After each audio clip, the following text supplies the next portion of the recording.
Our story will take us into a virtual reality game, where everyone is free to choose who they want to be and what they want to do. This guy's name is Dean. He's one of a billion players. Our hero started playing just recently, so he performs the simplest quests. Today, he was helping the people of a small village on the outskirts of the map to harvest and cultivate the land. Like any quest, he was rewarded with 3 bronze coins, but despite the time and effort spent, the guy refused to give up his award. Why would he do that, you might ask?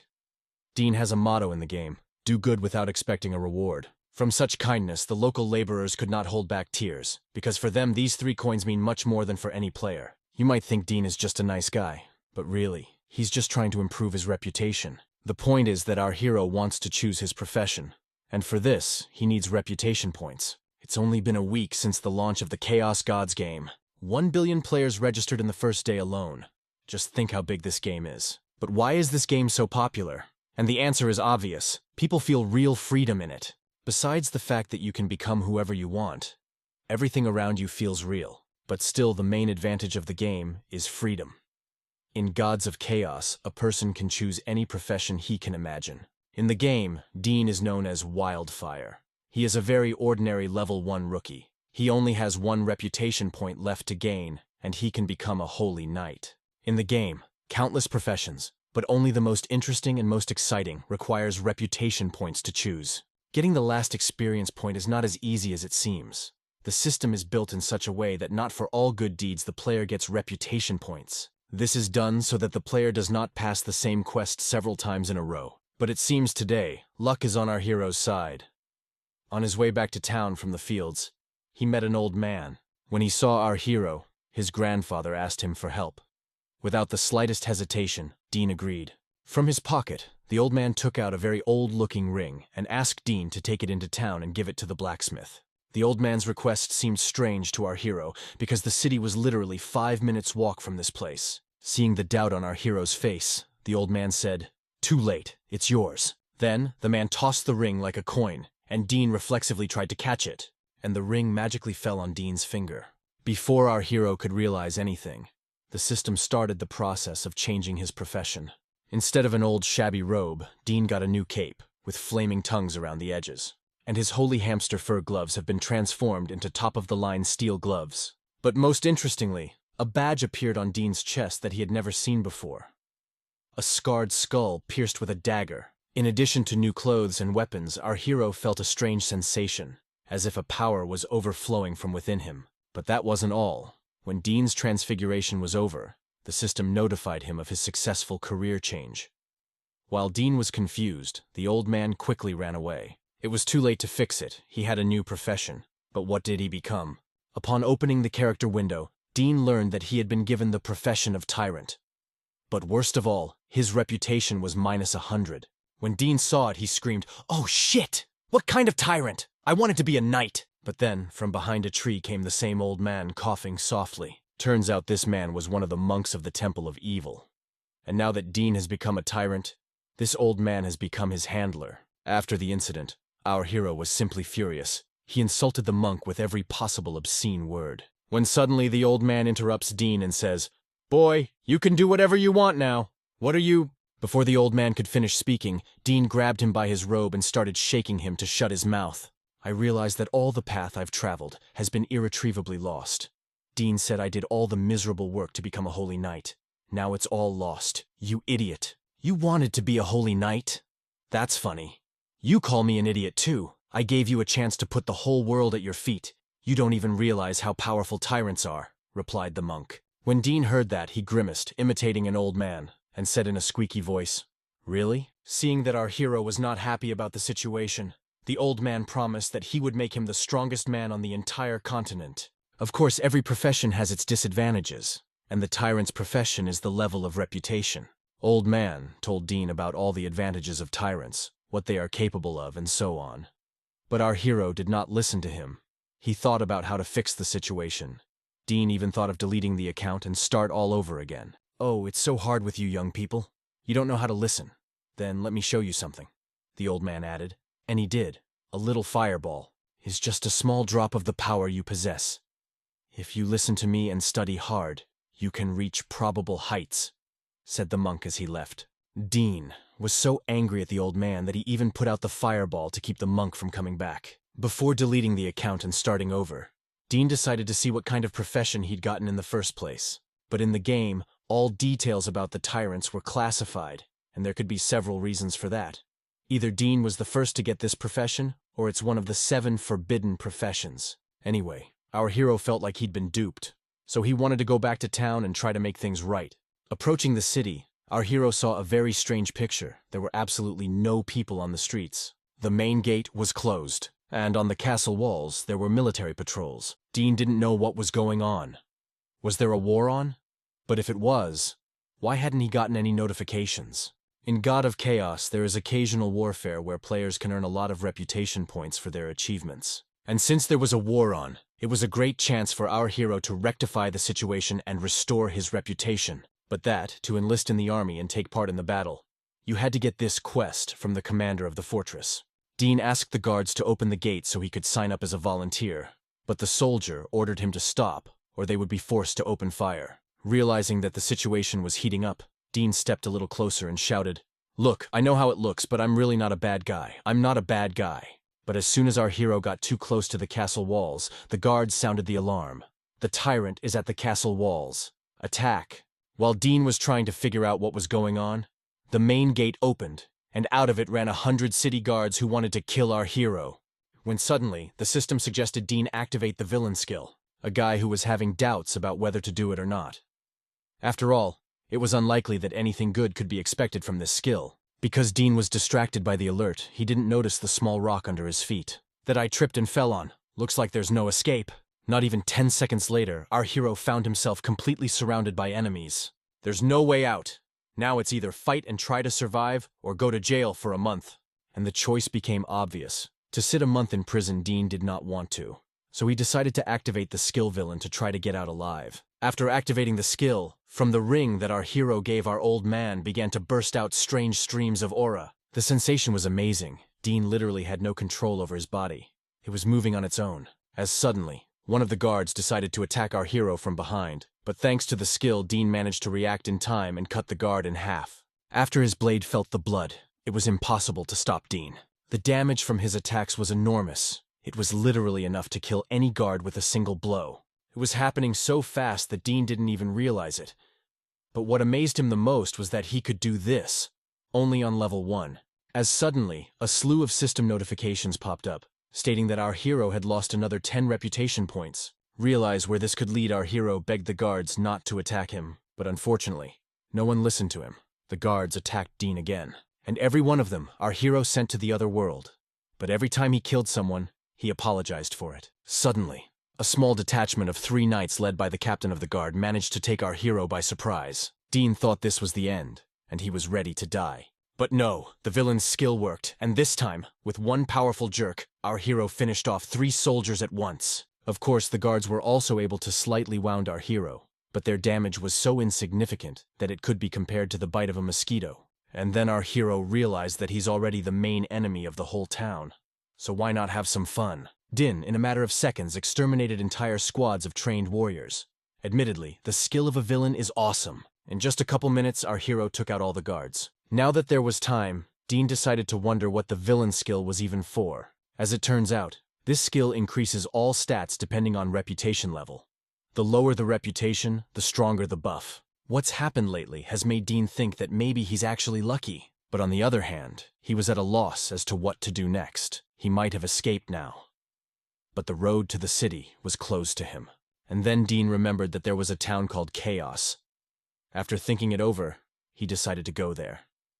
But there was one more thing he had to do first. A couple hours after these events, the head of the Western forces arrived in town. But it was too late. Before heading off to the city of Chaos, our hero decided to get some artifacts. So when the head of the Western troops arrived on the battlefield, he saw 2 huge piles, one with soldiers, and the second with their armor. After seeing this, the captain issued a decree to capture Wildfire, dead or alive. The reward is 200 gold coins. Dean never thought that one day there would be such a huge bounty on his head. It's only been a week since the game opened, so I guess there isn't a player in town who will take this on anyway. Of course, the current situation of our hero was not particularly happy. Before he was a man of honor and wanted to become a holy knight, and now he is an outcast without reputation. The only consolation is his new skill, but it only works for a minute, and he has to wait an hour to recover. But what a minute it is! This day was so full that our hero completely forgot to eat. Luckily, on his way met a small village, from the inhabitants of which you can take food. First, Dean decided to talk to the guy to find out what was going on. But as soon as our hero began to come closer, the village boy ran away shouting, "Watch out! There's a tyrant here!" After this, our hero had no doubt that the first thing to do was to get his reputation back. The only question was, could it be done? Realizing that the locals would likely be hostile, Din still ventured into the village. And he was absolutely right. The locals were afraid of Dean, and some of them even tried to drive him out of town. Our hero tried his best to explain that he was a good man and wouldn't hurt them. But to no avail. As soon as Dean wanted to talk to someone, people would run away. Apparently it's an NPC system setting. Run away at the sight of the tyrant. This situation was repeated over and over again. And then our hero asked himself, why do they all know that I am a tyrant? After thinking for a couple of minutes, Dean realized that the one thing that would make him stand out among all the players, it's a badge. Unfortunately, it was impossible to take it off. It was a huge problem, but Dean decided to get some food first and then think about what to do next. Strolling through the deserted streets of the city, our hero came across a butcher shop, at the entrance to which hung an appetizing bundle of sausages. You'd think you could just eat it. But at that moment, Dean's conscience awoke and doubts appeared. But an empty, gurgling stomach took away all feeling. And our hero, like a hungry dog, pounced on the food. But he didn't stop at just sausages. Next, he went inside the store to get some food to spare. At this point, the system decided that he was looting and stealing and lowered his reputation by 2 more points. As much as Dean convinced himself he was a good guy, he did do bad things. He had no other choice. It was either this or death. Seeing the drying cape, Dean had an idea. In the past, residents were afraid of him because they saw the tyrant badge on his cape. But this cape hides it, so problem solved. And again, Dean had to steal, but it was all for a good cause. There was one advantage to lowering his reputation, and it was 10 silver coins for 1 point. After Dean left the village, people began to return to their homes and check out what the tyrant had taken. And what was the surprise of the townspeople when only sausages and a small portion of bread and an old shabby cloak were missing? The people could not believe their eyes. After all, they were sure that a tyrant had come to town, and usually this would end very badly, but not now. When suddenly, one of the men found a note. "I was very hungry, I'm sorry, I'll pay you back later." When people read it, they were horrified. They thought it was Dean's way of scaring them, and then he would come back and take whatever he wanted. Meanwhile, our hero continued his journey, and after a couple of days, he did come to the City of Chaos. At a glance, one could already see the differences between the newcomer city and this one. There were homeless and idle people everywhere in a city where drunkenness and cholera raged. The forums say it's a forbidden zone, full of evil bandits, but it seems to be more than that. While wandering the gloomy streets of the city, Dean stumbled upon a bustling tavern. If you need to buy supplies or find information, the city tavern is the best place to do it. Like the rest of the town, the tavern was full of drunks and bandits, but despite that, it had a very pleasant atmosphere. Taking a seat at the bar, Dean sullenly began to read the menu. As a friend of the bartender said, "Hey, not from around here. What can I get you?" Without taking his eyes off the bar, Dean replied, "I need 20 servings of milk and another 20 servings of long shelf-life rations." The bartender found our hero's words quite funny. Wiping his mug, the bartender said, "This is a bar, not a kindergarten. Here you have to drink like a real man." That rebuke of our hero made the whole tavern laugh. "You can see what kind of people are in this town." "No thanks, I'll just have what I ordered," Dean replied. "Unusual order, but I must warn you our food is very expensive," said the bartender in a serious voice. The bartender wants 1 gold coin for a dozen of each item, so Dean has to pay 4 gold coins for the whole order. Unfortunately, our hero didn't have that kind of money for everything. Now he was faced with the choice of either stealing that money from someone or making money. Stealing from others is not our hero's style, so he decided to choose one of the quests on the bulletin board. Dean stood for a long time deciding which quest to do. Meanwhile, the tavern patrons were laughing their asses off. They thought it was funny that a little boy was trying to look grown up. Eventually, after a couple minutes, our hero chose one of the ads to kill a monster. Afterwards, he went to the bartender and said he was taking the case, and asked where he could get the reward after the quest was over. But in response, the bartender only remained silent and looked thoughtfully into our hero's eyes. When suddenly, he snatched the sheet out of Dean's hands and whispered, Are you serious?" How are you going to kill a Gatsu? After those words, the tavern was as quiet as the grave. The people around were no longer amused. Seeing that our hero was not joking, the bartender leaned over to him and said, I can afford to open a tavern in the City of Chaos, so I can pay to kill Gatsu. Don't say I didn't warn you before. Gatsu is the most dangerous beast in these parts. But in response, Dean just smiled and said, I'll have the money ready soon. Our hero's future depends on the fulfillment of this quest. If he can kill the Gatsu, he will not only get a reward, but also earn respect. Everyone around him thought Dean was a dead man walking, and only the bartender felt it wasn't that simple. And Dean's not as simple as he seems. Our hero chose to name this order for one simple reason. The reward for its fulfillment is as much as 500 gold coins. In the ad, it said the Gatsu lived in bodies of water, but there was not a single river or lake in the nearest area to the chaos. And judging by the dried earth, it hasn't rained here in over 6 months. But there was a dense forest northwest of the town, so perhaps that's where the Gatsu lives. Unlikely, but Dean decided to test his hunch nonetheless. As a friend, the rocks around us began to shake, and the wind became strong and gusty. Judging by the records, there shouldn't be any monsters here. But Dean felt something present and moving around, and the feeling was getting stronger and stronger by the second. And then the ground beneath my feet began to break up. That means the Gatsu is here. The loot came into Dean's hands. Now it's all about handling the monster and not screwing it up. But instead of a terrifying monster, 2 small and completely harmless worms crawled out of the rift. On one hand, Dean was happy about it. But on the other hand, he needs to do a quest to make money. After the first failed attempt, Dean decided to wait a couple more minutes, and for good reason, the Gatsu showed up. Despite many warnings and descriptions, our hero thought the monster would be a little smaller. Gatsu was one of the oldest monsters of this world. They hid at the bottom of rivers and lakes for thousands of years until they tasted human blood. These monsters, known for their thick skin and incredibly sharp teeth that fill their entire mouths. Dean will have an incredibly tough fight. You could say he will fight with death itself, but the reward is worth it. Because of Gatsu's thick and dense skin, Dean did less damage than he did on the city guards. But Monster had one huge disadvantage. Because of his huge size, he was clumsy, so it was hard for him to dodge Dean's attacks. In the moment, our hero let his guard down and believed too much in his own strength, for which he paid the price. After catching our hero in a mistake, the Gatsu struck with his tail with a swift and powerful blow. To a normal player, such a blow would be enough to send him to his maker. But Dean was an extraordinary player. That punch may have knocked him back 100 meters, but he took almost no damage. That was good news. But it was bad news. Our hero's attacks on the monster didn't have much effect on it either. And that was despite the fact that Dean had increased the number of attributes. But there was no turning back. He had to finish the job. At this point, our hero got excited, wondering how many minutes it would take him to finish Gatsu. But the monster wasn't just going to say goodbye to life. If he could swallow Dean, it would be over. As strong as Dean was, the fatigue wasn't going anywhere.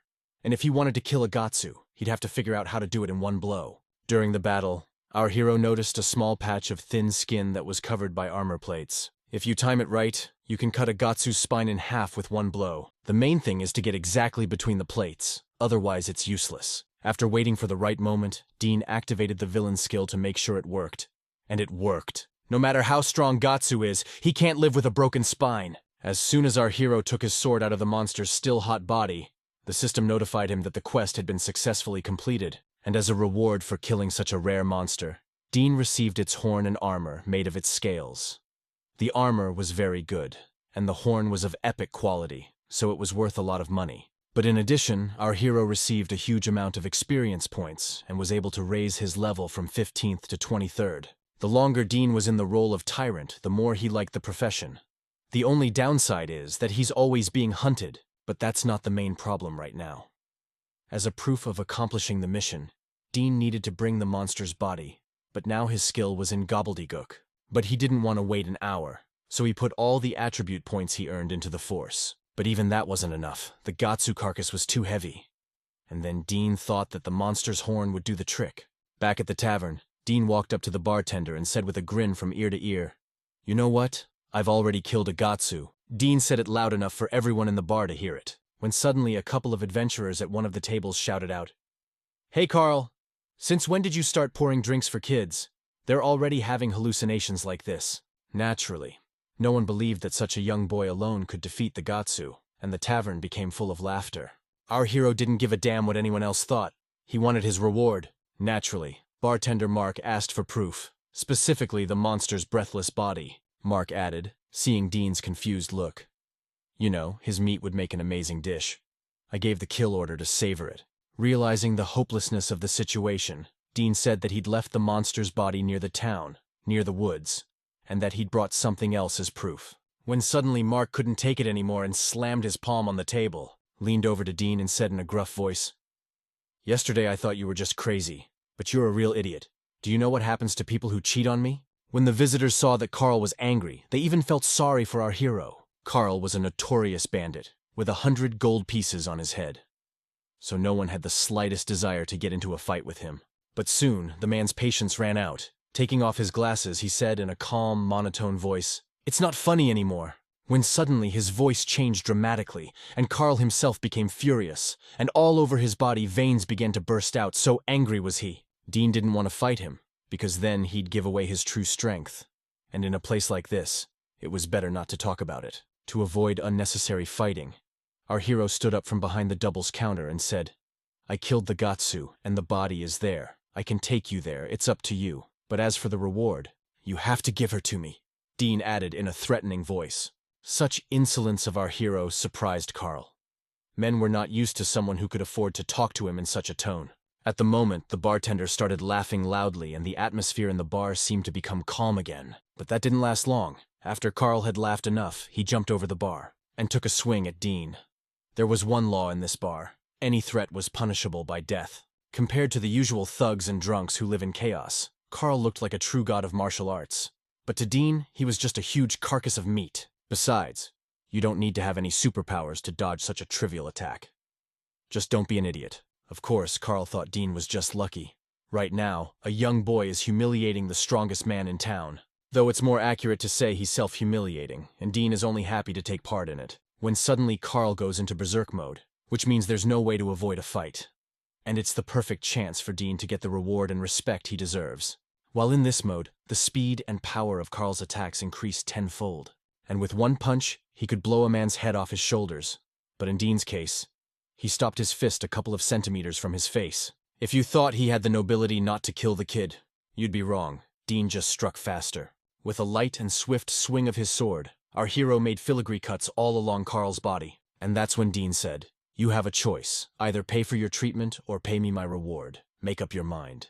Looking directly into the eyes of our hero, Carl realized that the feeling he had experienced when they first met was true. When the other adventurers saw Carl bleeding, they started shouting, "You're such a weakling, you can't kill an ordinary child." But Carl quickly shut their mouths. He could feel his authority draining away. He couldn't let that happen in his bar. And there were two reasons for that. Firstly, authority directly affects his livelihood.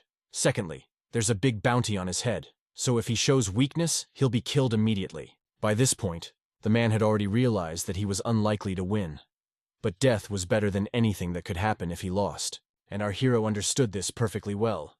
So he decided not to dodge the next blow. And what was Carl's surprise when one of his most powerful blows took away only 3% of Dean's health? The humiliation was unimaginable. With each passing second, the man's situation was getting worse.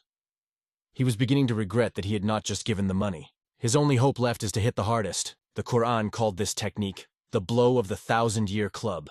When using it, a man puts all the spiritual power in one hand so that the blow is of maximum force. The effect of this technique is truly astounding. No normal person would be able to resist after such a thing. The blast wave from his fist was so strong that it rattled the whole town and blew the front doors of the bar out into the street. And inside the bar itself, it felt like a hurricane.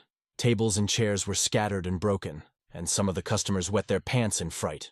One drunkard even lost his teeth. But Dean didn't care. He just stood there, but there was a wicked smile on his face. In a way, Dean was even disappointed. He had hoped that this blow would hurt him at least a little. "Look, I wanted to do it the easy way, and you asked for it," Dean said threateningly, to which Carl's trembling voice begged for mercy. Dean raised his sword up and warned me that his next strike would be with a sword. Adventurers could not believe their eyes. The man they respected and feared had lost to a child. But Dean's no fool. He wasn't going to kill Carl because then he wouldn't get the reward. He decided to slap him on the ass with his sword in front of everyone to teach him a lesson. The plan was very simple: beat Carl until he paid up, And finally Carl gave in, begging Dean to sit him out, promising he'd pay for the gatsu. Given Carl's bad temper, Dean didn't expect him to agree so quickly, but that's even better. Half an hour later, Carl brought Dean a mountain of gold coins, and apologized for the inconvenience. Well, now the quest to kill Gatsu can be considered officially completed. Counting the reward, Dean was short 27 coins, but Carl quickly added 7 coins and apologized. A crook will be a crook for the rest of his life. Sighing heavily, Dean said, "So what's this? You still owe 20 coins. Realizing he'd screwed up, Carl went pale. I'm sorry, I'll get everything, please wait," said Carl in a half-cry, and ran off to the pantry. But, the safe was empty and there wasn't a dime in the register. I realized the danger of this. The man fell to the floor and started screaming hysterically, "I'm out of money!" Hearing that, Dean walked over to the bar and smiling whispered, "Remember what I said when I first came here?" Remembering that our hero had asked for rations and milk, Carl immediately ran to the warehouse to make up for the missing coins. Seeing how scared the bartender was, the rest of the adventurers hoped that Dean wouldn't come after them. A moment later, all sweaty, Carl returned from the warehouse holding 2 huge sacks of provisions. After taking the bags, Dean silently left the bar. The tension in the bar disappeared at once. The adventurers finally breathed a sigh of relief because they were sure that after Carl, Dean would take them on. But it was all over. When suddenly, Dean looked into the bar again and said, "I almost forgot. After you leave the gate, go further into the woods and you'll find the Gatsu's body," and disappeared again. And this time for good. After our hero left, Carl felt broken and humiliated. But there was nothing he could do about it.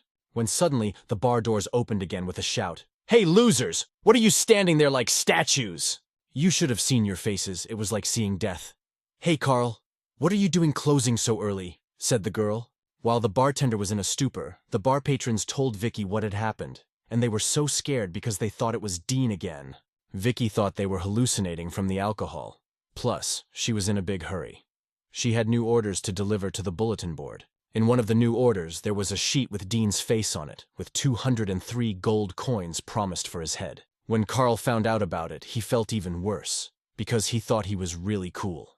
And there was a reward of 100 coins for his head. But even here, Dean beat him. Seeing the sad faces, Vicky said, "Ah, looks like you've seen him." And then the girl offered them a partnership. They tell them everything they know about Dean, and in return she gives them 10% of the reward. The drunkard didn't tell us much, just that Carl got a good kick out of him, that's all. After hearing this, Vicky wanted to ask Carl about it personally. Jumping on the bar, the girl whispered, "Gee, big and strong Carl, how so? Tell me." "Vicky, how many times have I told you not to sit on my counter?" Carl replied sullenly. The girl noticed that there were no injuries except for the large wound on his chest, which meant that Dean didn't want to kill him. No matter how hard Vicky tried, Carl wouldn't tell her anything. And there wasn't much to tell. Wandering through the chaos, our hero has an idea. He has a whole mountain of gold coins, and he can pay off the order on himself. But to do so, he has to go to the mayor's office in the main city. But there was one problem. Most likely, as soon as Dean enters the city, the soldiers will try to arrest him.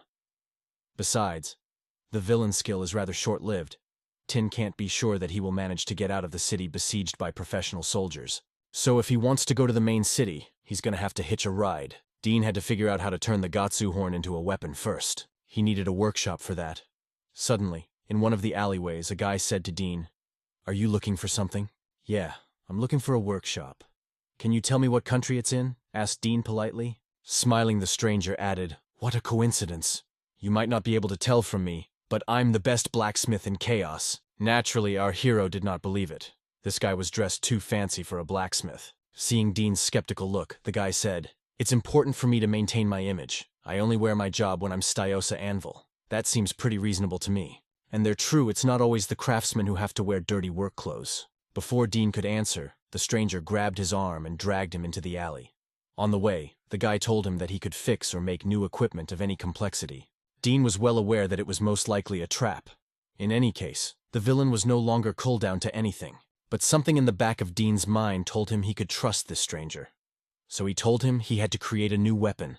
Dean said, "I want to make a weapon out of this, but I'm not sure you'll be able to do it." When he saw such a rare and precious thing as a Gatsu horn, the boy trembled. The stranger promised to make the best weapon in the entire country if Dean agreed to give the horn to him. When suddenly, out of nowhere, Vicky appeared and screamed, "Don't believe him. He's lying. When he heard the familiar voice, the stranger literally went crazy and screamed, "Vicky, who the hell told you to speak? And what the hell are you doing here anyway?" Vicky and Brian had known each other for a long time. Especially since a couple of months ago Brian had stolen a very precious ruby that Vicky was after.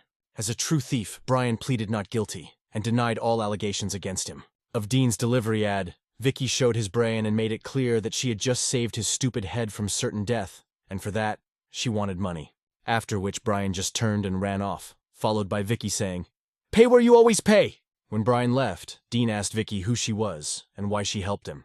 Apologizing for her bad manners, Vicky introduced herself and revealed that she was an information merchant. Simply put, Vicky is like a spy or a Secret Service agent, only she works for herself, and she's been looking for Dean for one simple reason. Because his name has been on her lips lately. And she thinks they can help each other. And to prove her sincerity, Vicky decided to take Dean to a real blacksmith. Dean had no reason not to believe her. Besides, her offer of cooperation sounded tempting. But before going with Vicky, Dean warned her that if she tried to trick him or anything else, their partnership would end immediately. Our heroes walked for a long time. A very long time. In the end, they even came out of the chaos. After an hour of their journey, Dean asked how long they had to go. To which the girl replied, "Almost there." At one point, Vicky started to get visibly nervous, and Dean said, "Look, enough already. Ask." With a sigh of relief, the girl asked if it was true that Dean had single-handedly killed Gotzi. Without moving a muscle, Dean replied, "Yeah, it wasn't hard." The girl was surprised, because usually, such a mission requires a whole squad of the best warriors, and there is no guarantee of success. Clearly, Vicky had her own agenda, so she wanted to gain Dean's trust. Suddenly, a town looms on the horizon. The blacksmith that Vicky takes Dean to is old, but incredibly skilled. He is said to be the best blacksmith in the whole world. But then there was one problem: Dean couldn't get too close to the city walls.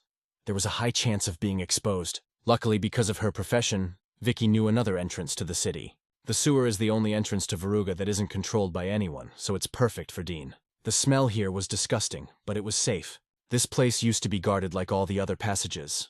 But then one very powerful bandit started paying a lot of money for soldiers to walk somewhere for an hour. But then the mayor put a lock on the door and there was no need for guards. But the sewerage system is still used today.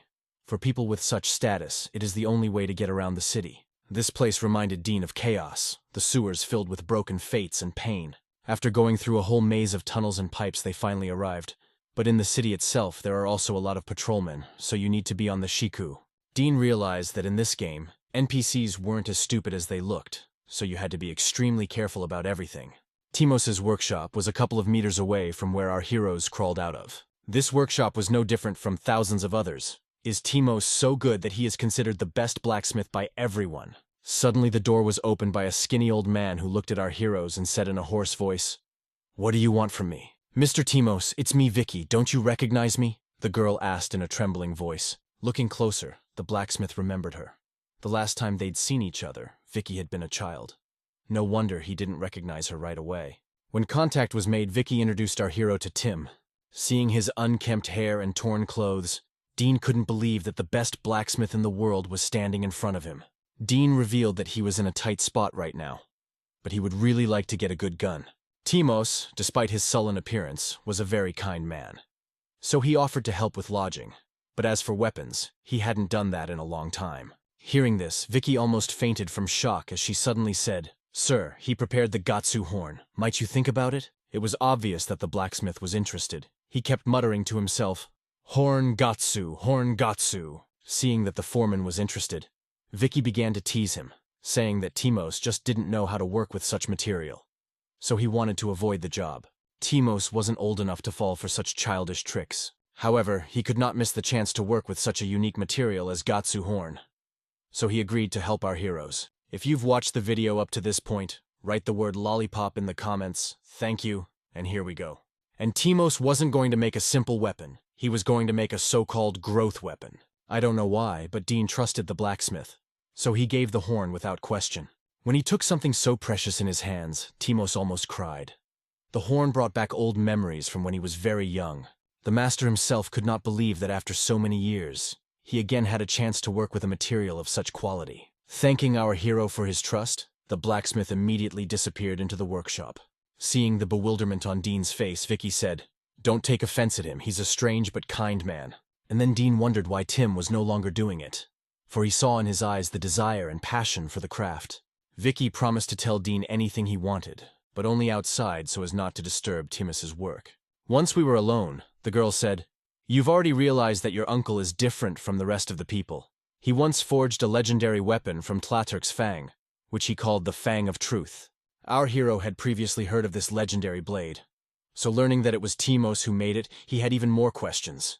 Just as suddenly, Vicky heard a distinctive clanking sound, reminiscent of the shaking of armor. Grabbing Dean by the shoulder, she pinned him against the wall, leaning as close to him as possible so that they were both in the shadows. The girl asked our hero to be quiet. The thing is, Timos's workshop was practically in the center of town, so patrols were a frequent occurrence here. And since Dean was an unusual man, it was best to sit tight and stay out of their sight. Dean was angry that Vicky had done that. After all, she could have just said so, but still, he knew it was necessary, so he didn't get mad at her, and eventually the patrolman didn't see them. A couple hours later, the door from the workshop opened. A tortured but incredibly happy Timos came out of it. Just by the look in his eyes, it was clear that everything had worked out. After some more time, the blacksmith brought Dean a large and incredibly beautiful sword.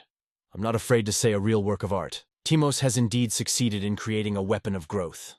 It is a weapon whose level will always match the level of its master, and the name of this sword is Killer Horn. This sword also had 3 unique abilities. The first is Blood Tears. 1 kill increases the blood-sucking effect by 0.1%. The second skill is Brute Force Right. 1 kill increases attack power by 0.1%. And the last is Absorption. 1 kill increases health by 0.1%. Having solemnly handed over his work of art, Timos asked if our hero liked the new sword. Dean was so ecstatic that he didn't even know how to thank the master for his work. But he promised that this blade would be the talk of the world. But in response, the master only laughed and said, "I don't doubt it, but you owe me 200 gold pieces." While our hero was in shock at the price tag, Vicky said she was entitled to 10% of the cost for bringing him here. Plus, Vicky also counted the fact that she'd saved him from Brian, helped with the detour, and helped him avoid seeing the patrolman and so on. And it ended up coming out pretty roundly crazy there. So Dean couldn't give it all up at once, so Vicky says, "I'll put it on your tab. But remember what I said about cooperating. I'll find a good assignment, and you'll do it, and you'll pay me back. Fair enough." Out of the city, our heroes headed to the biggest trading city. On the way, the girl offered Dean different orders: murder, robbery, or hunting. Of course, all of these assignments were quite suitable for Dean, but he decided to ask Vicky why all these assignments were related to illegal activities. Vicky found the question amusing. After all, she knew he was a villain with a huge bounty on his head. Dean tried to explain that it wasn't his wish. It just happened. Even despite his status as a villain, our hero asked Vicky to find an assignment where he wouldn't have to break the law. Girl was surprised that one of the best criminals didn't want to commit crimes. However, she didn't mind honoring his request. Of the jobs that are now available, and that pay well, there was an available mercenary mission. Sagos and Halma are now on the doorsteps of war. Both sides recruiting men willing to fight and risk their lives. Both sides and determined to destroy each other. So they'll welcome anyone who's willing to fight. If Dean performs well, perhaps Sagos will spare him a bad reputation. Our hero can make some money and work on his reputation, as they say, with one shot at 2 birds. Without thinking long and hard, he agrees to this mission. As they approached the walls of Sagos, Dean and Vicky saw a huge column of people leaving the city. Apparently they are indeed preparing for a bloody war. When Watchman saw our heroes, he ordered an immediate halt. Now in the city, highest level of alert, the leadership is afraid of Halma spies. For the same reason, the guards had no right to let in 2 strangers. Vicky, however, told them that they wanted to become mercenaries and help Sagos in the war. Upon learning this, without further question, the guards let them into the city to become Sagosa warriors. Our heroes needed to come to the barracks and apply. The chief of the Halma was a terribly devious man, but quite generous. The Sagos boss, on the other hand, was a man of honor, but very old-fashioned. So making a fortune stealing on the Sagos side was unlikely. But at the moment, Dean's reputation was more important than money. So the choice of which side to fight on was pretty obvious. I wonder if he still hasn't figured out who he is and what his profession is for. Though with his strength, it doesn't matter much. And what was our hero's surprise when the Sagosa recruit refused to accept them into the army? One of the reasons for the rejection was that Vicky was selling classified information in Chaos City. And I don't think Dean's worth talking about. Even under the hood, the recruit recognized our hero. Because Dean has killed an entire squad of warriors from another village in the past, the Sagos can't accept him into service because he's a top-class criminal. However, the recruit appreciated the nobility of our heroes and did not arrest them. He just let them walk away. And then Vicky said, "Aren't you afraid we'll just go to the Halma chief and fight against you?" Yeah, I know all about it. Don't forget who I am." The expression on the recruit's face changed dramatically. Vicky's words had clearly gotten to him. But a moment later, all the guards and recruits started laughing wildly. The Sagos leadership was sure they would win the war, no matter who joined the Halm. However, for speaking so harshly and openly supporting the enemy, the recruits could not let them go. Damn, who pulled that girl's tongue? Dean really thought he was going to lose his villain status tonight. But it's not as easy as he thought it would be. Dean understood perfectly well that if he shed blood now, it was unlikely that he would be able to restore his reputation. So he issued an ultimatum. If the recruit would call off his soldiers and let our heroes just walk away, Dean would let everyone live. But in answer to this suggestion, the recruit only laughed, for he had all the trump cards in his hand. When suddenly he said, "I know your kind don't fear death, so after I capture you, you'll rot in prison for the rest of your life." Our hero had been in this situation before, so he knew perfectly well that the fight could not be avoided. Bare, murderous horn, Dean felt a fierce strength and power he'd never felt before. Our hero felt that there was even more power in him now than when he was using the villain skill. And to teach the soldiers a lesson, Din slit the throats of the recruits with a lightning jerk. The attack was so fast and strong that it made the blood freeze in your veins. After killing Sagos' chief recruit, Dean instantly gained enemy status in this city, and lost another 50 reputation points, making his reputation minus 380 points. Despite their fear, the soldiers decided to fulfill their own duty to their homeland. They truly believed that together they could win, for that was the ideology of the Sagos. Unity is strength, but Tink thought otherwise. He believed that power is strength. To make the game even more fun, our hero activated the villain skill. Dean killed 3 soldiers at once with a light swing of his killer horn. But on this, he was not going to stop following our hero finished off the remaining soldiers. Now he is the worst enemy of Sagos. Dean ended up killing 16 people, and got a pretty impressive boost to his stats. This blade encourages our hero to kill as much as possible. As soon as the murderous horn took the first man's life, Dean felt a godsend. If left unchecked, things could go too far, when suddenly, several more guards came running into the hall. Vicky realized that he had to get out of here, but our hero thought otherwise, as he suddenly said, "They think they are better than us. It would be a shame to just walk away." With each passing second, the guards were getting bigger and bigger, and the chances of victory were fading. If things continued at this pace, Vicky wouldn't last much longer. Dean didn't seem to care. He just stood there and watched from the sidelines. But he knew that if he didn't act, it could end badly. So Dean was forced to help Vicky plus their partners now. The girl was sure that our hero was a real madman. After all, to organize something like that in Sagos is a direct road to the afterlife. But even so, Dean didn't see any problem. The fact of the matter was that he was an adventurer, which meant he would be resurrected after death. Vicky was very happy for him. But the problem was that it didn't concern her. She had her life all to herself. Seeing that the girl was starting to panic, Dean made her promise that he would do everything in his power to make sure she wasn't killed or captured. Vicky was stunned by this act, because she was sure that Dean was the true embodiment of evil, and not capable of something like this.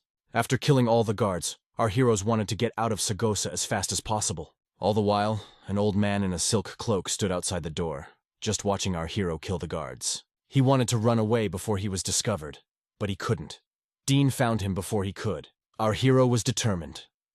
He was sure there was another squad of guards at the door, but when he saw the wretched old man in front of him, he decided to spare him. The old man was so blinded by his fear that he didn't even hear what our hero was saying. He just repeated in horror, "Don't kill! Don't kill!" Dean, however, found the old man's behavior suspicious.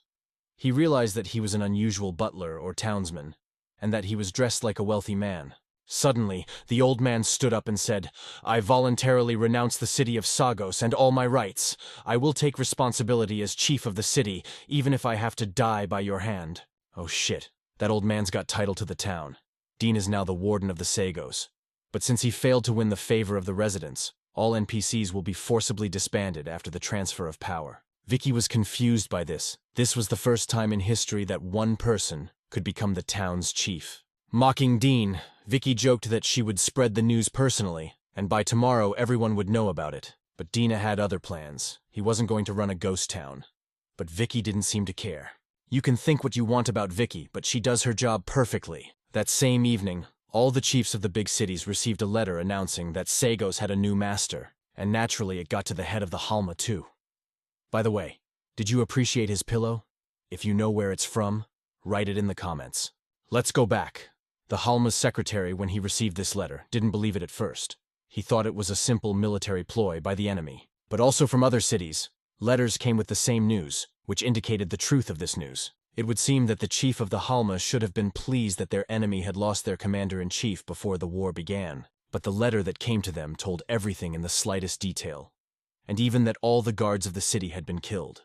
The chief of the Halma understood perfectly well that if the new chief of Sagosa was able to single-handedly destroy an entire army, then he is capable of wiping the Halma off all maps. They did not yet realize how this whole situation would turn out for them. Halma's boss was known to be a good strategist, so he decided to establish a relationship with our hero before the war started. The news about Dean had reached the chaos. When Carl read the note, he was surprised that he was still breathing. Yes, and in general, the atmosphere in the bar deteriorated greatly. The visitors realized that everyone was still alive thanks to the miracle, because if Dean wanted to, they all would have long ago fed the worms. But in addition to, already familiar to us characters, other players were affected by this event. For many, Sagos quests were the main source of money and experience. And when one of them wanted to scout the city, he almost died. But not everyone was negative. There were ideas of players who thought Dean was a terrific player, and wanted to meet him in person. And meanwhile, Dean was dealing with the new rules and privileges of being a town supervisor. By default, there are tolls and taxes. Everyone who enters and leaves the city has to pay, and so do those who do business. None of this was in our hero's plans, but maybe being a town supervisor isn't such a bad idea. According to the rules of the game world, when you lose a city, the new chief must execute you, thus asserting his right to the throne. But Dean took his time with it. The former boss thought it was a death lesson so he could think things over. But really, it was much simpler than that. Dean just didn't want to do it. The old man didn't believe such a thing was possible. He took it as another mockery, when suddenly, a strange noise began to come from the street, reminiscent of a lively crowd. Our hero was wondering what caused such a rumble, since all the NPCs had long since left the city. Stepping out onto the balcony, Dean saw a whole crowd of players who had come to see the new Sagos. Since there were no NPCs in the town, there was nothing to do here. There were no quests, no stores, and the town was completely empty. The discontent of the players made our hero think about the development of the city. But then, out of nowhere, Vicky showed up and suggested that we execute all the disgruntled players. Dean looked sadly at the girl and said, "And where have you been all this time? It's like we haven't seen each other in forever." She smiled and said, "I told you I needed to publicize your name and your activities. These people can be very useful." Vicky was right to a certain extent. There's a lot of money to be made from them. Dean had originally just wanted to run an errand to get money for his own ransom, but now his reputation is literally at rock bottom, and that's a problem. Vicky whispered from the balcony, "I told you to run away, but you didn't listen." But now was not a good time for that kind of talk. The more the players stayed in Sagos, the stronger their discontent became. The city was empty. Even so, they did not see the new master. To raise the public's interest in his city, our hero decided to show off a little, to get people interested, and the more interest, the more rumors. The more rumors, the more people, and the more people, the more money. Nothing attracts attention like a spectacular appearance out of nowhere.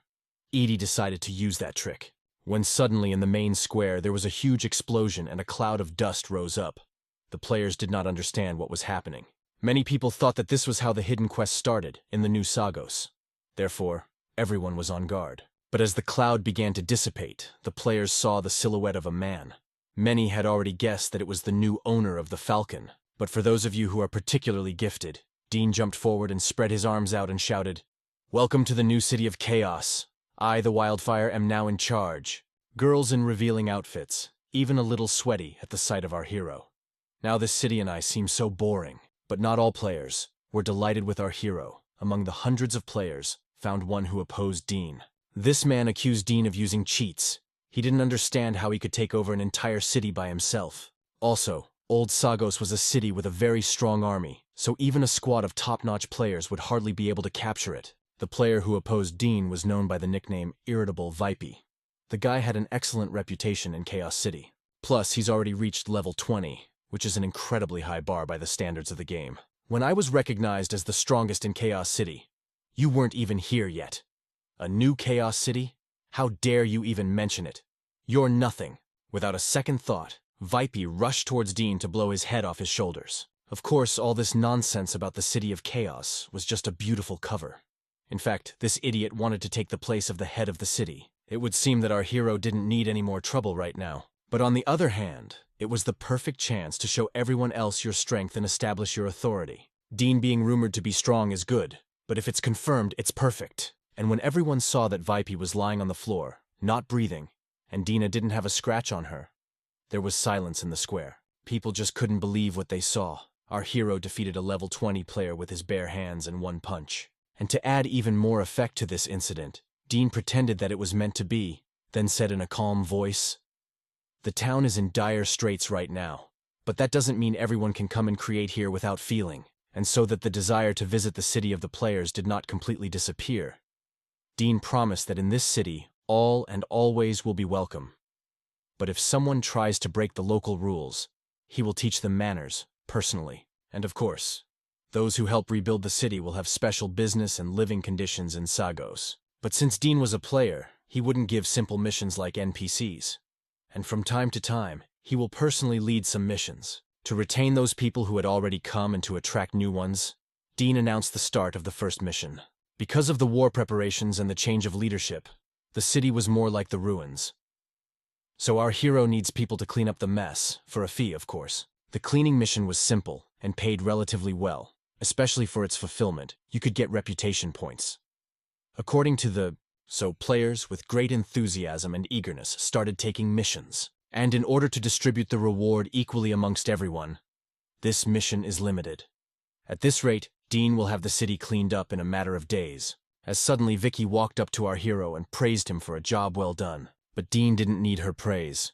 He knew she wanted something, but she was hiding it for now. When suddenly a notification came that the delegation from the city of Halma had arrived. Halma's secretary was confused by the fact that there was absolutely no one in town, and when he saw Dean and Vicky, he mistook them for townspeople. So the new Sagos owner wasn't as tyrannical as he thought and could be negotiated with. A man approached our heroes and said, "Good afternoon, my name is Surat. I am the secretary of the city of Halma. News of a new master has reached us. Our master Hadi has come on a friendly visit. Where can I find the new master?" Vicky almost laughed in Surat's face.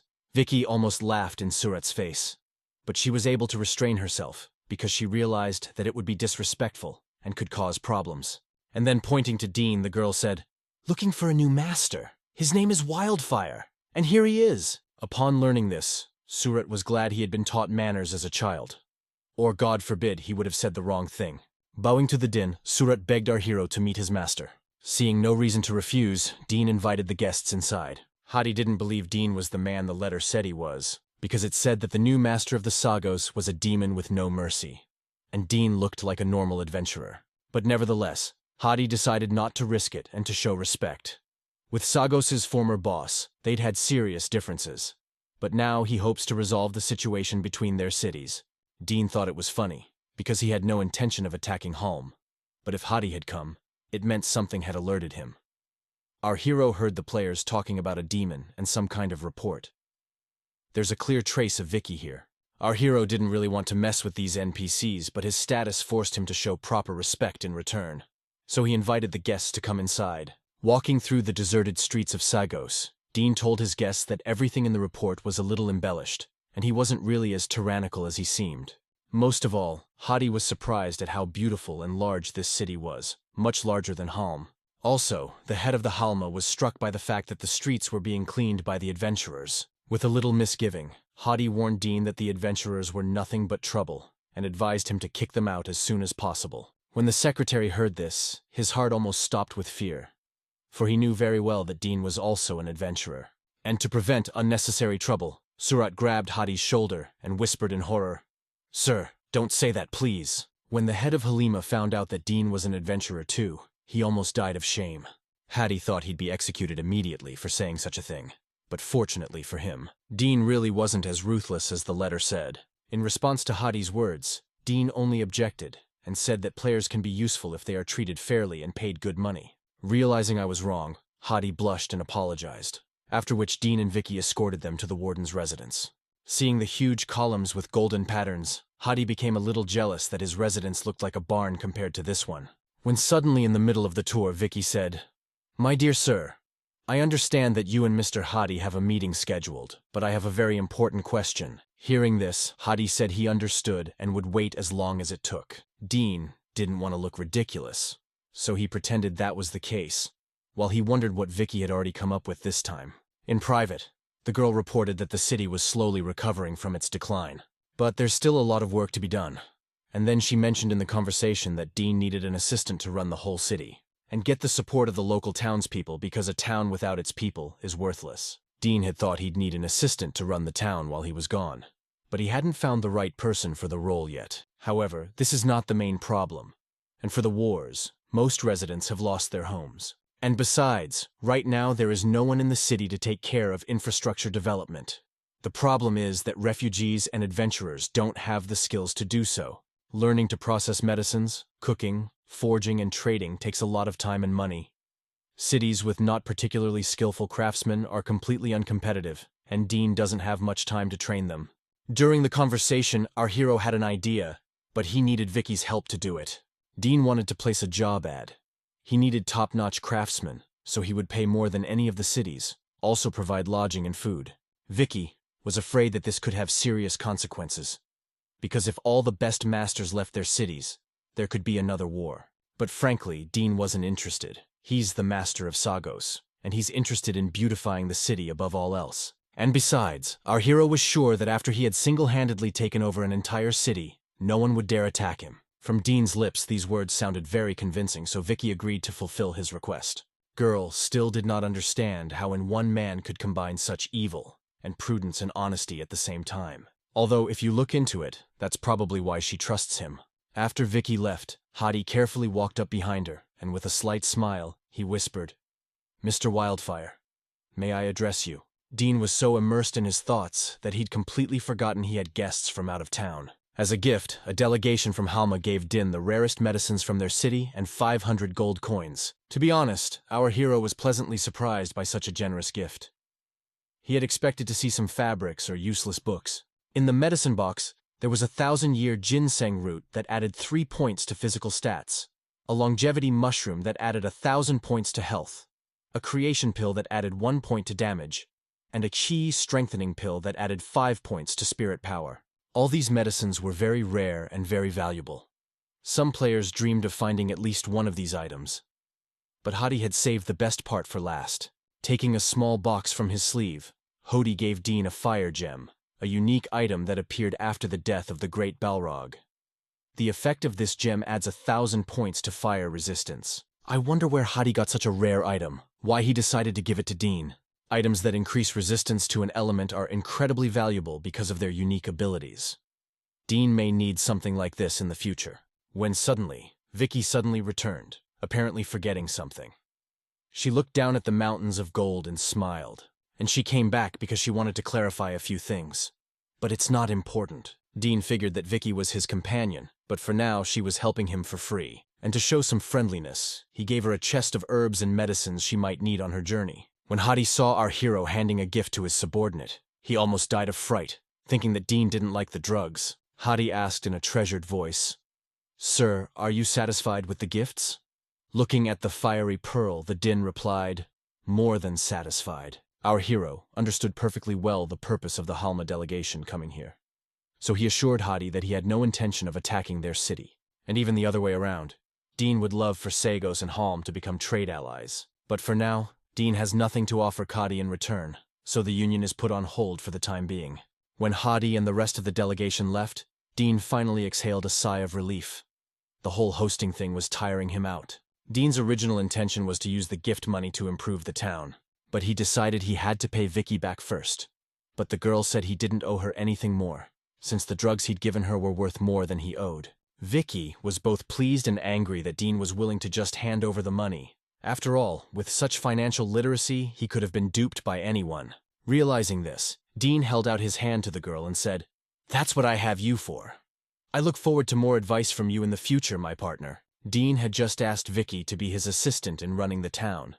At first, the girl was a little confused, but then she realized she could handle the job and decided to take it. When suddenly the whole place started shaking. Dean thought there was an earthquake update in the game. But then, there's a boss revival notification, and whoever does the most damage will receive a random artifact of epic level. Our hero wasn't about to pass up such a unique opportunity. Strangely enough, the boss appeared not far from the city walls. Usually such monsters appear in god-forsaken places. In addition, it was not an ordinary boss, it was a monster of the highest rank. Now I understand why for killing it give an epic artifact. When regular players saw the boss near the walls of Sagos, the city was in chaos. After all, if you die at the hands of the boss, your character dies forever, and you have to start all over again. Kraton, with his first strike, destroyed the main wall of the city, killing about a dozen players in the process. The demon was bulldozing Sagos off the face of the earth, house by house. The players found the boss's behavior strange. He didn't pursue them as if his goal was to destroy the city. I sensed the Kraton's appearance was no accident.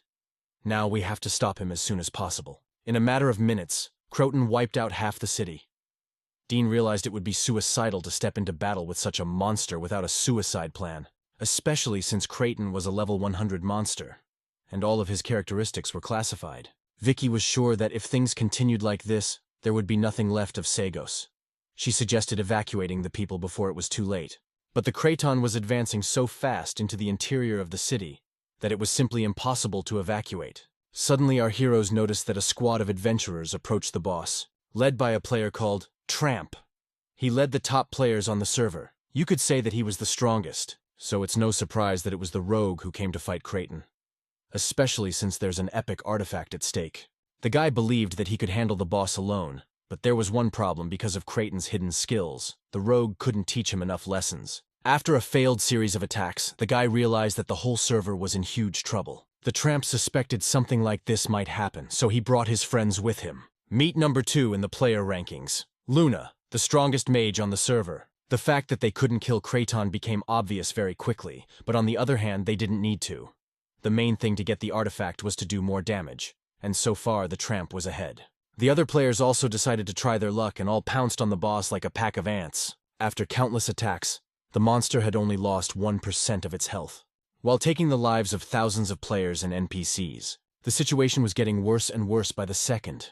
Kraton was approaching the center of the city. Dean ordered Vicky to organize shelters for the men immediately. Being the head of the city, our hero was obliged to kill Kraton at any cost and save his city and his people. Walking down to the main square, Vicky asked people to remain calm and prepare for an emergency evacuation. Suddenly she said, "We will hide while our leader fights for us." The people could not believe their ears. After all, fighting a Kraton one-on-one is true suicide and madness. As Dean approached the monster, he saw that out of the 1,000 players who had attacked Kraton, only 2 were still alive, and that Tramp and Luna were already on the brink. Their powers were practically at 0. So they decided to retreat and rest, as they were both leading the damage rankings, and by a large margin, so there was no point in taking any chances. But it's only a matter of time before Dean enters the fray. The Tramp and Luna didn't see our hero as a threat, thinking he was already dead, since he's only a level 20 player. But then Kraton attacked Dean, causing Tramp and Luna to take damage as well. The guy realized he was unlikely to survive, so he screamed, "Wildfire, you idiot! I memorized your IP. I'll kill you." Just like that, Dean had no trouble stopping the monster's attack with his bare hand. Right in front of those 2. Turning around, Dean said in a calm voice, "Hey, did you say something? I'll talk to you later. I'm saving my town," Dean added casually. Even with a killer horn and a tyrant's profession, killing Kraton will not be an easy task. Yet the damage done was staggering. 28,000 damage in a single blow, while the drifter spent hours striving for his values. Dean realized that a few successful series of attacks, and there would be nothing left of the demon. In just a few minutes of fighting our hero, Kraton lost 1/3 of his health. Thanks to the successful and uninterrupted attacks, the damage gradually increased and reached some crazy values. when suddenly, the monster's entire body began to be covered in cracks that emitted a bright red light. Dean quickly suspected something wrong, for the monster was still too healthy to die. Before long, Creighton grew to colossal proportions. Apparently, after losing a certain amount of health, he was entering a special stage. The other players, too, saw a huge pillar rising into the sky. They wanted to see what was going on there, but they didn't dare to come closer. Dean realized he had an advantage over the Creighton.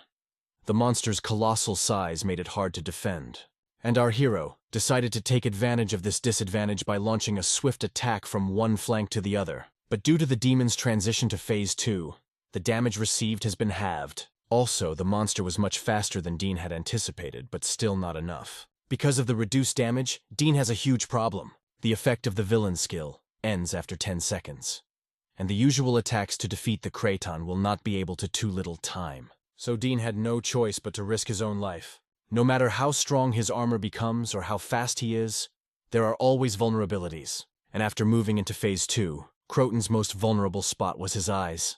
But it was too dangerous to get that close. Creighton's fiery breath would be enough to leave Dean nothing but ashes.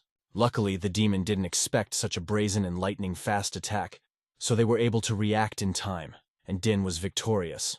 This fight should definitely go down in the history books. For the first time since the game's introduction, a solo player was able to defeat a level 100 boss. Tramp and Moon would never have believed it if they hadn't seen it with their own eyes. Finished with the Creighton, Dean turned back to the Drifter. Before our hero could say anything, the fellow whispered, "Wildfire, if I had known, I would never have said that." The tramp was sure he was going to be executed, but instead, Dean just ignored him, stashed the murderous horn in its scabbard, and walked away. Oh yes, almost forgot. The reward for killing the Croton Dean received: an epic level bracelet, a Leviathan fireball, 100 reputation points, 10,000 gold coins, and 10 friendship points with NPCs. Not surprisingly, news of our hero quickly spread across the continent, even without Vicky's help. Thanks to this, a lot of players wanted to stay in Sagos. When settling in new players, Vicky offered to help with finding jobs and housing. Dean was so absorbed in his thoughts that he noticed a huge crowd of players following him near the very walls of the city. When he asked why they were following him, the girl in front of him said, "After what happened, we are interested in you, and we would like to become residents of your city." Now it was clear to everyone how Dean had managed to become the town chief.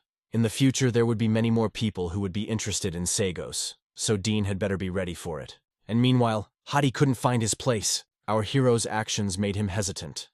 After all, Dean promised he wouldn't attack the Halma. But at the same time, he gave the gift to his assistant. So Hadi didn't know what to do.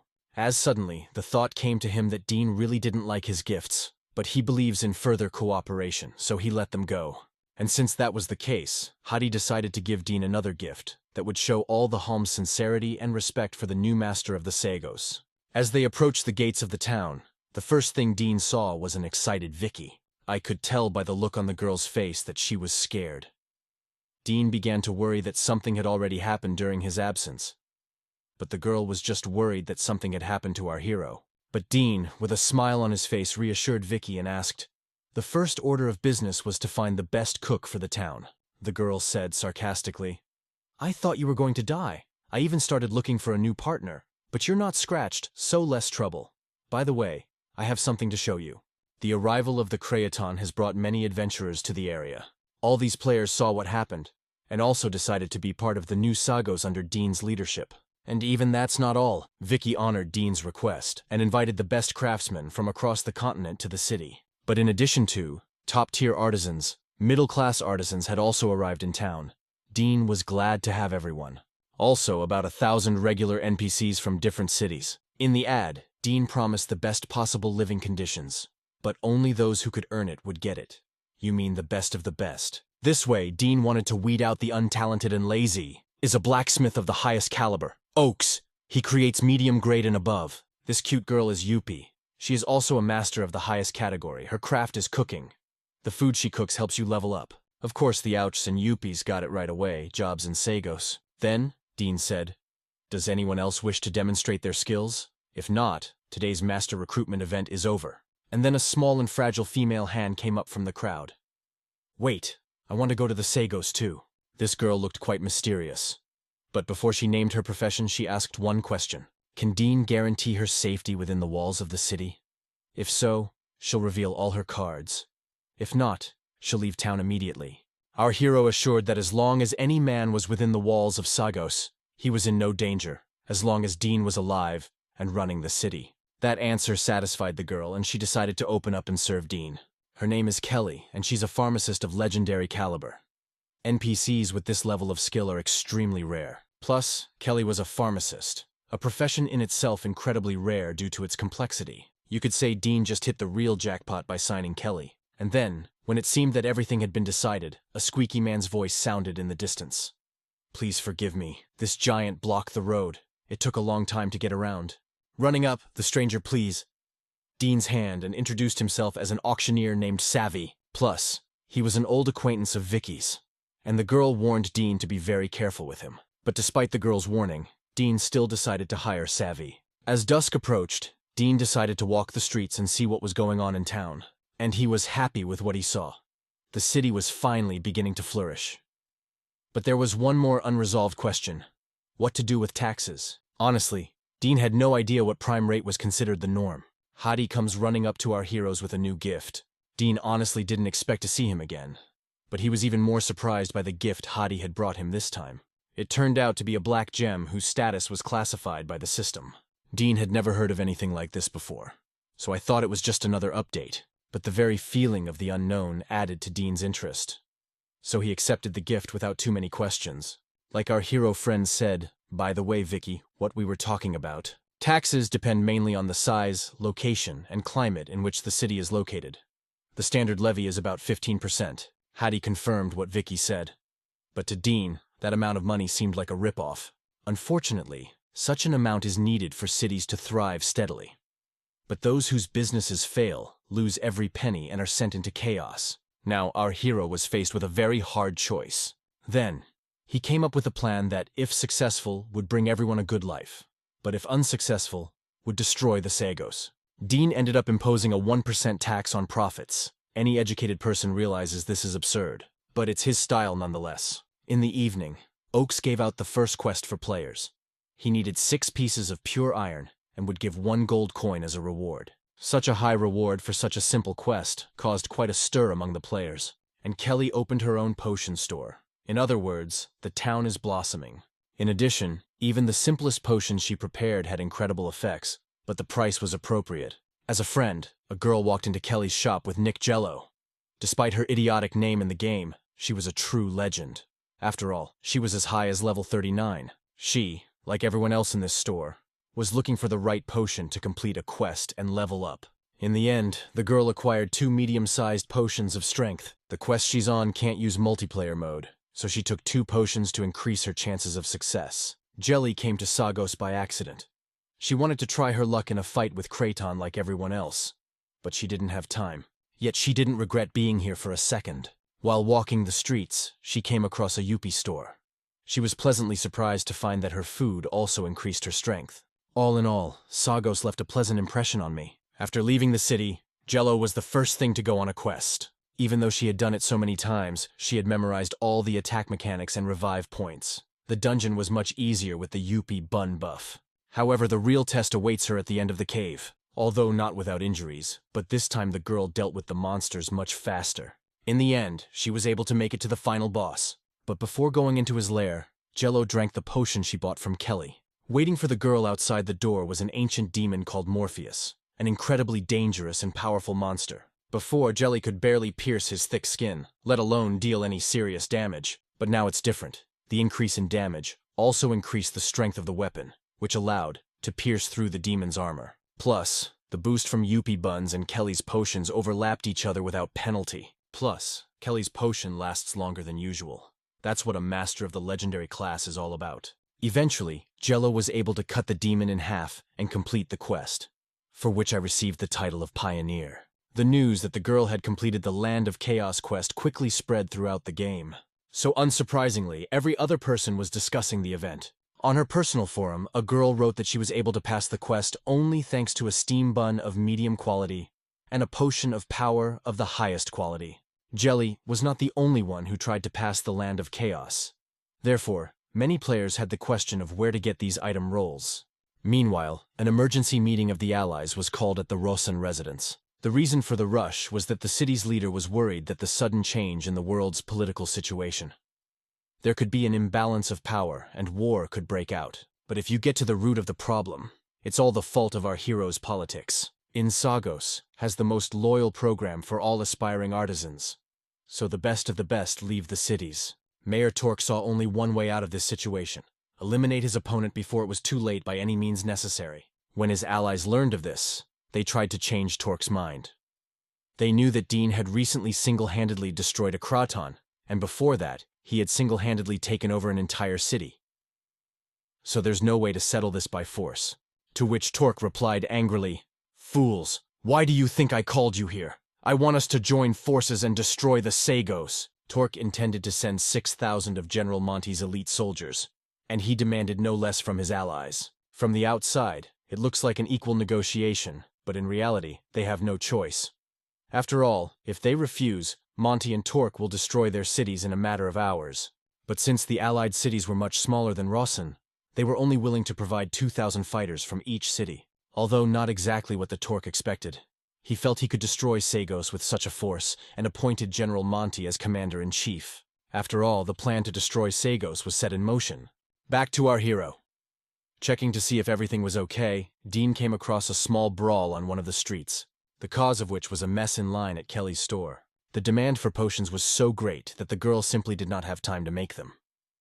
Potions that were designed for a week ended in 2 days. Since Kelly didn't have any visitors, Dean thought it was a good opportunity to talk to her. When the girl opened the door, her face was as pale as a dead man's. Dean thought she was sick, but the girl calmed him down and said she was just tired. Lately, she practically doesn't sleep and brews potions around the clock, and even so, she can't handle all the orders. In addition, recently there have been a huge number of resellers who buy up mountains of potions and then sell them at 3 times the price. In addition, these so-called businessmen do not line up to buy goods. So then there's also the issue of community policing. And Kelly is certainly not benefiting from the constant overtime. Dean suspected something like this might happen. Where there was good stuff, there would always be rats who wanted to profit from it. And then our hero suggested an interesting idea. Instead of just selling potions, auction them off to Savi. In this way, you can get rid of resellers and potions to sell at the most favorable price. And in addition, you will have free time and will not need to work overtime. Body, the idea was to her liking.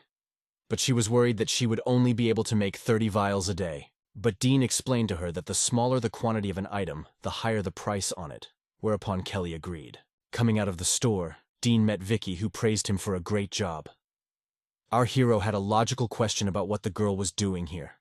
Was she following him?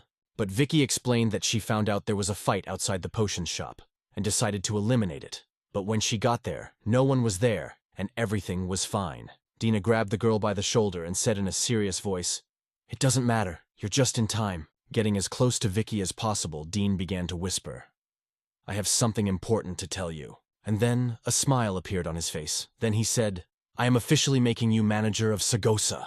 Vicky didn't understand what it meant at first.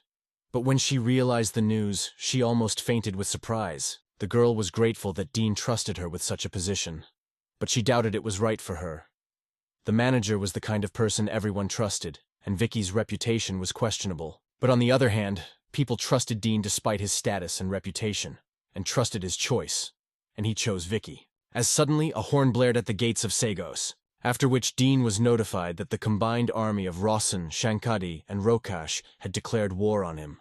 At the sight of the cracked walls from the previous battle with the Kraton, Torque felt encouraged and ordered General Monty to take the city. But just as the army moved forward, the main gate of Sagos opened, and out stepped Dean. To Torque, our hero's act seemed very brave and noble, but reckless.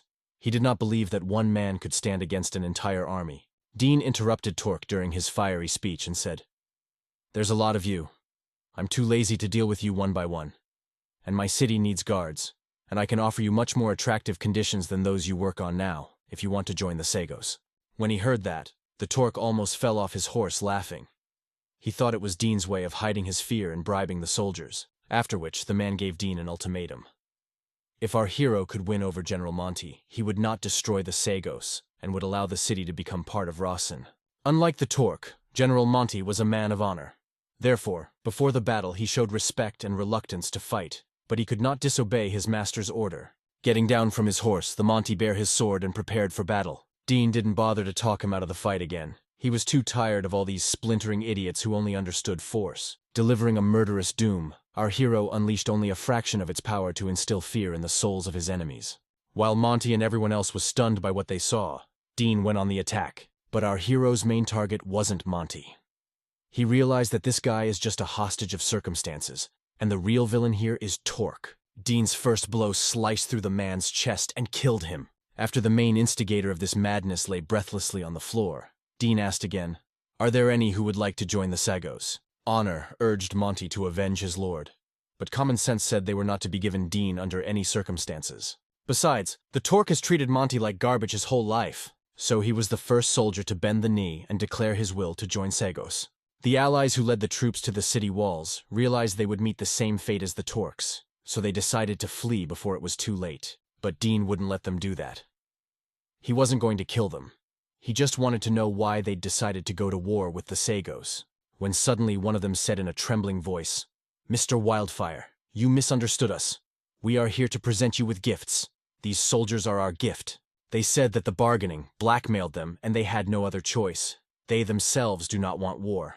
Our hero was sympathetic to them, so he decided to pardon them but charge a tax for entry. Even with the minimum tax percentage, for that many soldiers, those two had to pay a mountain of gold. But on the other hand, what's 10,000 gold coins compared to life? You could say they were lucky. After getting the gold, Dean let those two go home. Interestingly enough, because of a war that wasn't even started by our hero. Sagos got a whole army and a lot of gold on top of it. Vicky once again complimented Dean on his excellent work. Afterward, our hero introduced the girl to General Monty. From now on, he and his soldiers obey her. Dean instructed Vicky, as the town manager, to organize the guard as soon as possible. Suddenly, Dean heard a gentle female voice behind him. "Hi there, do you want to have a little chat?" He turned around and saw Jelly looking at him intently. And then the girl said, "I heard that the new master of Sagos is a player, but I didn't think it was true." To which Dean replied in complete bewilderment, "Who the hell are you? How rude of me. Let me introduce myself. I'm the #1 ranked player, Jelly, but you can call me Alice," added the girl. Alice thought that after that Dean would shout enthusiastically, "So it's you." But the reality was different. Dean said thoughtfully, "I think I heard you." But then Dean realized that Alice was the one who'd released a walkthrough of the Land of Chaos and mentioned potions and brownies. In the end, our hero got nervous that Alice had come to ask for ad money. But it was more interesting than that. The girl wanted to be part of the Sagos. To be honest, our hero was surprised by such a desire. But at this stage, the city lacked a lot of NPCs, so he offered the girl to be a temporary replacement for one of them. But given her status, Alice declined such a dubious offer. To which Dean replied, "Well then, I'm sorry. Since you don't have the skills I need, you can go back." The girl didn't understand how someone like her could learn NPC skills. The problem wasn't even her status, but the fact that she was a player. In the end, Tim left Alice alone at the gate. It was probably just another ploy to get his price up. Dean realized that a player as good as Jello needed to be treated like one. Besides, Alice wasn't the type to just give up. The girl was determined to achieve her goal at any cost. She realized she could do better in this town than anywhere else. And she started by following our hero. After talking to Alice, Dean talked to the guards, found out how she was doing, and was generally very polite to them. After which he thanked them for a job well done and headed for the West Gate. Soldiers did not expect that Mr. Wildfire would turn out to be such a good man. In addition to high wages and comfortable housing, they are finally treated as human beings. Alice's stalking quickly ceased. The city guards were very quick to spot her. Arriving at the West Gate, Dean met Vicky and Monty, which was just as well because he had something he wanted to discuss with them. Dean's primary concern as city manager was the soldier issue. Vicky, as promised personally, has chosen the guards and organized their work, and General Monty gathers the troops to go on exercises. Dean was glad the work was getting done, but he didn't think the drill should be rushed, so first he ordered the general to make a list of necessities. If each soldier needed anything in particular, then get those needs to Vicky.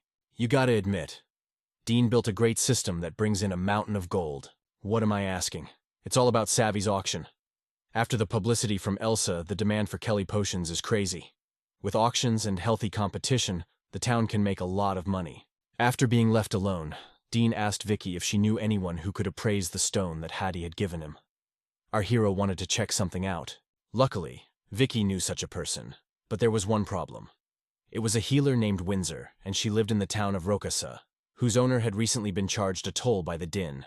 Vicky was adamantly opposed to Dean going to this town, but it was too late. Our hero had made up his mind. Back to Alice, because the Sagos guards spotted her. She missed Dean's trail. And Sagos is not a small town, and now God only knows where to find him. A huge carriage with Dean at the wheel rushed past the girl. When Alice saw our hero, she immediately gave chase.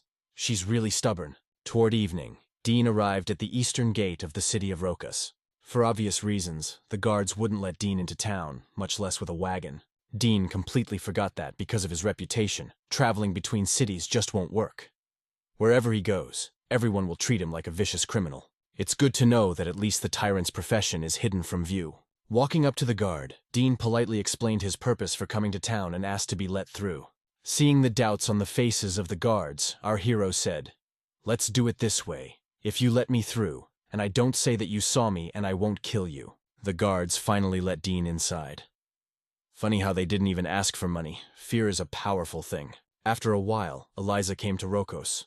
The girl wondered what a man like Dean had forgotten in this town. She approached the guards and began questioning them about the dark-haired adventurer with the cloak over his shoulders. At this point, the soldiers became visibly nervous. Alice found this behavior strange, after which Alice threatened the soldiers, and they began to bang their heads hysterically against the gate and swear on their lives that they had seen nothing. The girl soon realized that no matter how hard she tried, these NPCs wouldn't tell her anything. Toward nightfall, our hero found the right house, at which time Lady Windsor was just resting and having her bedtime tea. When suddenly, to her surprise, someone knocked on the door. Opening the door, the girl saw a stranger in front of her, who at first glance seemed quite kind and nice. Dean, as befitted a true gentleman, introduced himself and asked to come inside, to which the girl laughed and said, "God, why so formal?" To be honest, Dean was expecting to see an old lady in front of him. Everyone addresses her as Lady. Since the time was late, Dean decided not to prolong the conversation and got straight to the point. After examining the stone which our hero had brought, the girl shouted with surprise, "It is a sadhu!"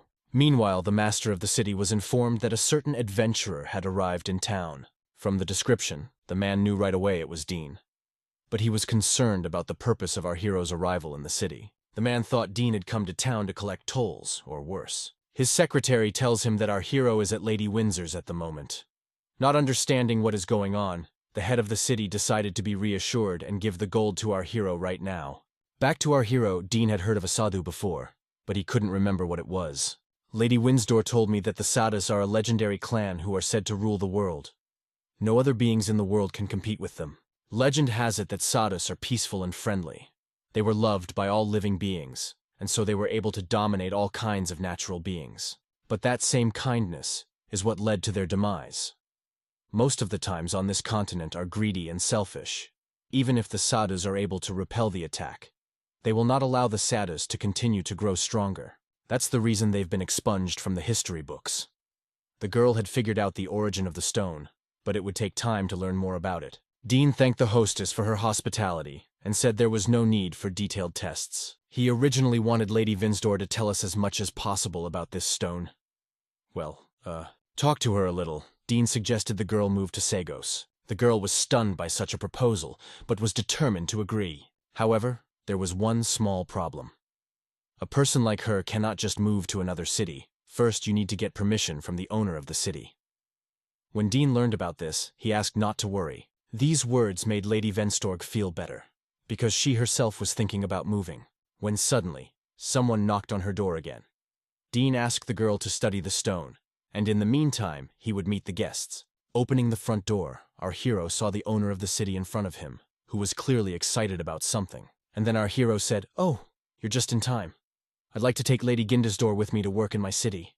What do you think about this?" Not expecting such a turn of events, the owner of the city immediately agreed, because it was much more profitable for him to give Lady Windsor than a whole mountain of gold. The girl was truly shocked by what was happening. She had been thinking for over a year about how to approach the city's owner and ask about this, and then everything was decided in a second. Din did not hesitate. Having received permission, he immediately set out for Sagos. The girl was still in shock. She didn't understand how it all happened.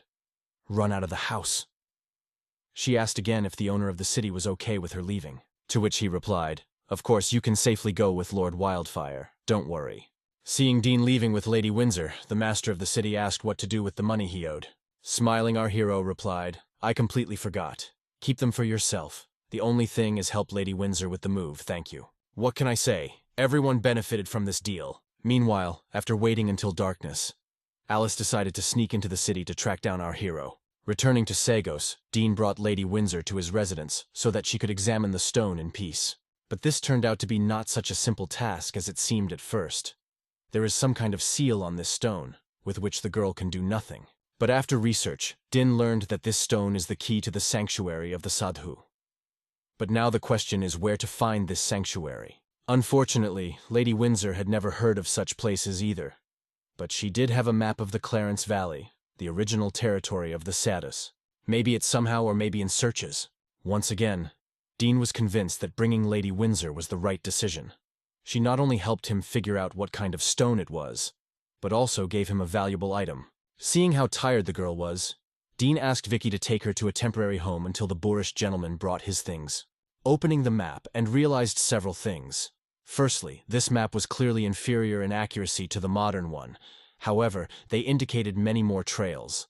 And the most interesting thing is that the Clarence Valley is not that far from Sogos. So, Dean immediately decided to go there, especially since while Vicky was in the city there was no need to worry. Arriving in the valley, our hero understood why the Sadhus chose this particular place to live. The valley was filled with various animals and plants, and the sound of the stream created an incredible atmosphere of peace and tranquility. Dina was also surprised that the local animals were not afraid of people at all. Apparently, this is the influence of the Sadhu. The map that Windsor gave, to find the right valley, but there were no sanctuaries indicated on it. However, the key to these treasures began to behave very strangely. And finally, Dean disappeared. Seeing this, Alice didn't understand what was happening. Even with her professional surveillance skills, it was almost impossible to keep up with our hero. Meanwhile, Dean found himself in some cave. Due to such an unexpected teleportation, he did not have time to react in time, and fell from a high height, hitting his head and losing consciousness. And only the drops of ice water that flowed from the ceiling were able to bring him to his senses. When he came to, Dean was in a state of complete confusion. The last thing he remembered was the glowing stone in his hand. To find out how long he had been out, Dean decided to open the game window. But for some reason it wasn't working in this cave. And besides the game window, neither the inventory nor the map opened, nothing. At first, our hero thought it was some kind of bug, but disconnecting from the network was too dangerous, because then you could lose all your progress. Fearing that he would lose everything, Dean decided to stay and explore the area.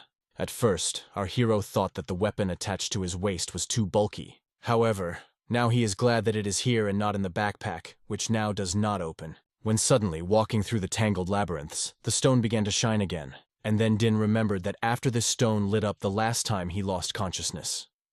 This gave him the thought that he was now in the sanctuary. The deeper our hero went, the stronger the glow of the stone became. Suddenly, out of nowhere, a huge gate appeared. Dink thought it was very strange. After examining them, he found a crack that was the perfect shape for the stone. At that moment, Dean was scared for the first time since the game began.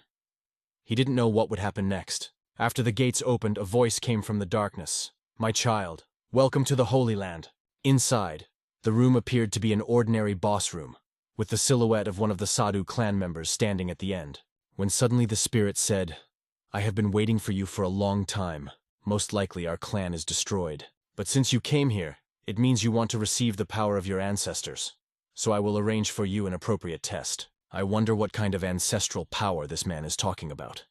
But in any case, there is no turning back. Curiosity overcame all feelings, so Dean decided to agree to these tests. Considering the unusual abilities of the Sadhu clan, our hero did not expect that his tests would be simple and banal. In the first test, Dean had to gain the approval of the Shadow Panther's ancestor. Dean still didn't understand what was going on, and what he needed to do. But judging by the aggressively disposed panther, he realized that he needed to fight her.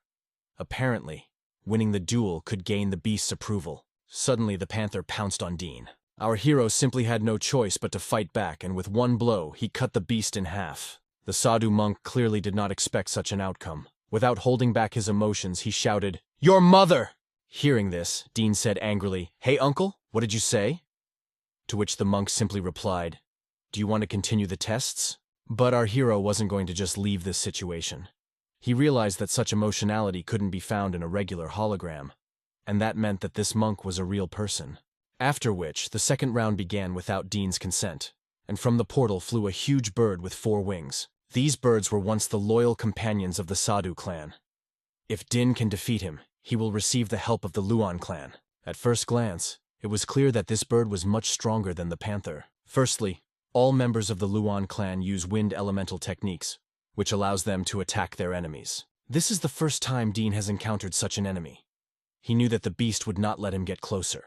In such a case, our hero has a couple of techniques in reserve. Dean's level of sword proficiency allowed him to use it as a throwing weapon, with very high accuracy and damage. In the hands of our hero, the killing horn is a real death machine. One precise hit was enough to finish off the Luan bird. The second test was passed successfully. So far, the tests have been pretty easy. Even a fairly mediocre player could handle them. But Dean was afraid that the third trial would have an incredibly strong enemy, and the effect of the villain skill would soon end. But then the monk said, "My child, congratulations. The third test will begin in a week." Hearing this, the Din was perplexed by what was happening. Seeing the displeased face of our hero, the monk shouted, "Why are you making such a face?" This time Dean decided to ignore these words and just leave. The monk was surprised that our hero was able to kill all the strongest ancestors of the Sadhu with one blow. Returning to the real world, Dean was in for a surprise. When our hero appeared, he encountered Alice, who was examining the place where he disappeared. Grabbing the girl, Dean said, "What are you doing here? Are you following me?" But Alice didn't lose her composure and accused Dean of following her, and that she was just walking around here. Naturally, our hero didn't believe her, but he had some suspicions, although the tests were easy and overall he spent little time in the cave. But what if time flows differently in these two worlds? When suddenly Alice screamed, "Listen, why do you always avoid me? I told you that I would pester you until you accepted me into Sagos." Dean agreed to accept her, but first he wants her to show him what she can do. When the girl learned about this, she was in 7th heaven. But Dean warned her that if she failed the task, Sagos would remain only a dream for her. The mission was this. Alice had to gather a team and go to the testing tower, and Dean would see how far she could go. Without any hesitation, Alice agreed. After all, she is the record holder among all the players in this dungeon. The first few floors are designed for level 1 players to earn some experience. So it's no surprise that Alice passed them without any problems. Starting from the 10th floor, the monsters became stronger and more diverse. On some floors, the girls had to fight literally entire armies of monsters, and she passed all the tests with confidence. The first truly serious opponent was waiting for her on the 13th floor. The graphite crystalline golem. Already in battle with him, the girl is ready to show everything she is capable of. Despite its gigantic size, the golem was a very fast opponent and possessed high intelligence. But Alice knew the golem's weak points, so with a lightning-fast series of attacks, she was able to destroy the monster. Dean was impressed by this result, although he didn't show it. Suddenly he said, "I understood what you are capable of enough." But Alice was against it. She felt that Dean still looked down on her. She wanted to move on, to prove that she was worthy of respect. Our hero had already regretted his words, but nevertheless decided to continue moving forward. Next floor surprised our heroes. Alice had been through the network many times, but this time on the 14th floor the monsters had changed. Here a squad of fashionable goblins was waiting for her. The girl found this strange. Since the game came out, nobody and nothing hasn't changed in this tower. But why are the monsters different today? Throwing aside all doubts, Alice rushed forward. In combat with an enemy that outnumbers her, the girl often uses the Phantom skill to deliver a surprise attack. But such simple tricks don't work on these goblins. They figured out the real Alice and managed to attack her before the girl finished preparing for the attack. In total, from one hit from a goblin, she lost 15% of her health. These monsters have become much stronger compared to those before. Well, that's not the end. Alice should be most afraid of combination attacks. The more successful the series of attacks, the higher the damage received. Luckily, this time she managed to dodge. But just when the girl thought that everything was fine, she felt this presence behind her. Fortunately, her high level of agility helped her react to the sudden attack in time. Apparently, this goblin has the ability to be invisible, but before attacking he needs to show himself. Therefore, you need to be extremely careful. The monster's excellent teamwork forced Alice into a defensive stance. The girl understood that she couldn't hold out like this for long, so she had no choice but to risk everything. Alice had the profession of a Sky Knight, and upon reaching level 45, she unlocked a unique skill called Heaven's Punishment. The actions of this skill are somewhat similar to Dean's villain skill. When activated, all indicators increase several times: speed, agility, strength, and even intelligence. Moreover, if you combine Heavenly Punishment with other skills, the effect of all techniques increases several times. In other words, Alice gets an incredible boost for 1 minute, which allows her to deal with the goblins in a matter of seconds. The girl hoped that this would surprise our hero and force him to make a final decision in her favor. But Dean just yawned and said, "Finally, you're done." I almost fell asleep. Alice was simply furious at our hero's arrogance. She suggested going to the next floor so he could take another look. When suddenly Dima said, "Calm down. I have long understood what you are capable of. Now let me show you what real strength is." Due to the team captain changing, the test had to start from the first floor. Dean dealt with the initial goblin very quickly. He just kicked him. At that moment, Alice felt uneasy, because the monster got his head stuck in the ceiling. What kind of strength do you need to have to do that? Of course, Dean passed all the subsequent floors without any problems. In less than 10 minutes, they reached the 13th floor. Alice was amazed by the fact that Dean had never used his sword, when suddenly, Alice realized something. Since they are in the dungeon together, the level of the enemies will be equal to the strongest member of the team, that is, her. So, in theory, starting from the 30th floor, the monsters should be incredibly strong, but you still have to get to the 30th floor. And only in battle with a squad of goblins, Dean decided to use the killing horn. Having decapitated all the monsters with one blow, our hero said, "I still don't understand why these goblins are dressed so fashionably." Alice couldn't believe her eyes. The monsters that almost killed her just died from one blow. All the other floors passed at the same pace. Dean didn't even need to activate his sciences. Only the killing horn was enough. Alice was going through a real storm of emotions right now. She was the record holder today, and neither the gold nor her ranking numbers mattered, and she has a lot of knowledge and experience. But now Dean is just wiping out her understanding of this game. After the 32nd floor, Alice kept her eyes on him. She was amazed that no matter what monster stood before Dean, it only needed one hit. Her personal and server record as a whole is 40 floors, but considering how confidently Dean moves higher and higher today, this record will be broken. Suddenly, Sadhu panthers appeared on one of the floors. Seeing that Dean was embarrassed at the sight of the panthers, Alice said, "It's right that you're not in a hurry. These monsters have incredible speed and terrible strength." When our hero returned, the obsidian returned with him, which means this is the perfect place to test the power of the ancestors. Raising the stone above his head, Dean shouted, "Obey my commands and follow me!" I've lost count of how many times Alice was surprised by Dean's abilities today. The girl didn't know that the game had a pet system. But then Dean suggested that she choose one of the panthers and sit on it to have a little fun. Our heroes rode wild panthers and rode them back and forth across the floors.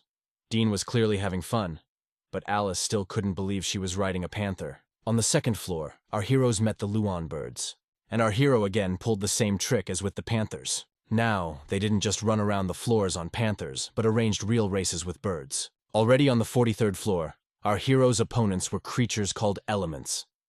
Each of the monsters is able to control its element, and instead of dealing with the monsters himself, Din ordered the Luan birds and wild panthers to kill them. Interestingly, panthers and Luan birds have nothing in common, but now by combining their attacks they have created fire techniques. Tamed pets can use their master's attributes, and even if the enemy is higher level, they can still defeat it. When suddenly our hero turned to Alice and said, "Do you think we should go further?" The answer was obvious. On the way to the next floor, the girl asked, "I'm wondering how you managed to become the city's chief. But what interests me most is how you managed to tame the monsters." Smile Dean replied, "It's a very long and complicated story. There's a lot in this game that you or anyone else has never heard of. When I have time, I'll tell you everything." Our heroes passed floor after floor without experiencing any problems at all. It was fun and exciting. But then they went up to the 50th floor, where the boss of the 60th level, named Thunderer, was waiting for them. Meeting this boss is incredibly lucky. In all this time, players have only seen him 3 times. Unfortunately, the Thunderer has placed a block on the subjugation of monsters, so they will not be able to participate in this battle. Besides, Dean had intended to deal with the boss himself from the very beginning, since sending animals against such a monster was pointless. The Thunderer, Dim, attacked first. He did not dodge, and there is one good reason for this. He wanted to break the boss's spirit when he saw that his attack did not do any damage. And it must be admitted that this plan worked. The Thunderer's confidence was shaken. This did not mean that the boss would not attack, but on the contrary, he only increased his attacks. One of the Thunderer's unique abilities was the Pillar of Zeus, which sent all players back to the lobby. At least that's how it was until today. Just like last time, there wasn't a scratch on Dina. And then the Thunderer openly asked why his attacks did not cause any damage to Dean. To which Dean, with a bit of sarcasm, replied, "I'm listening. I can't hear you because of all this lightning." Seeing that the boss was getting nervous, our hero didn't miss the moment and attacked him.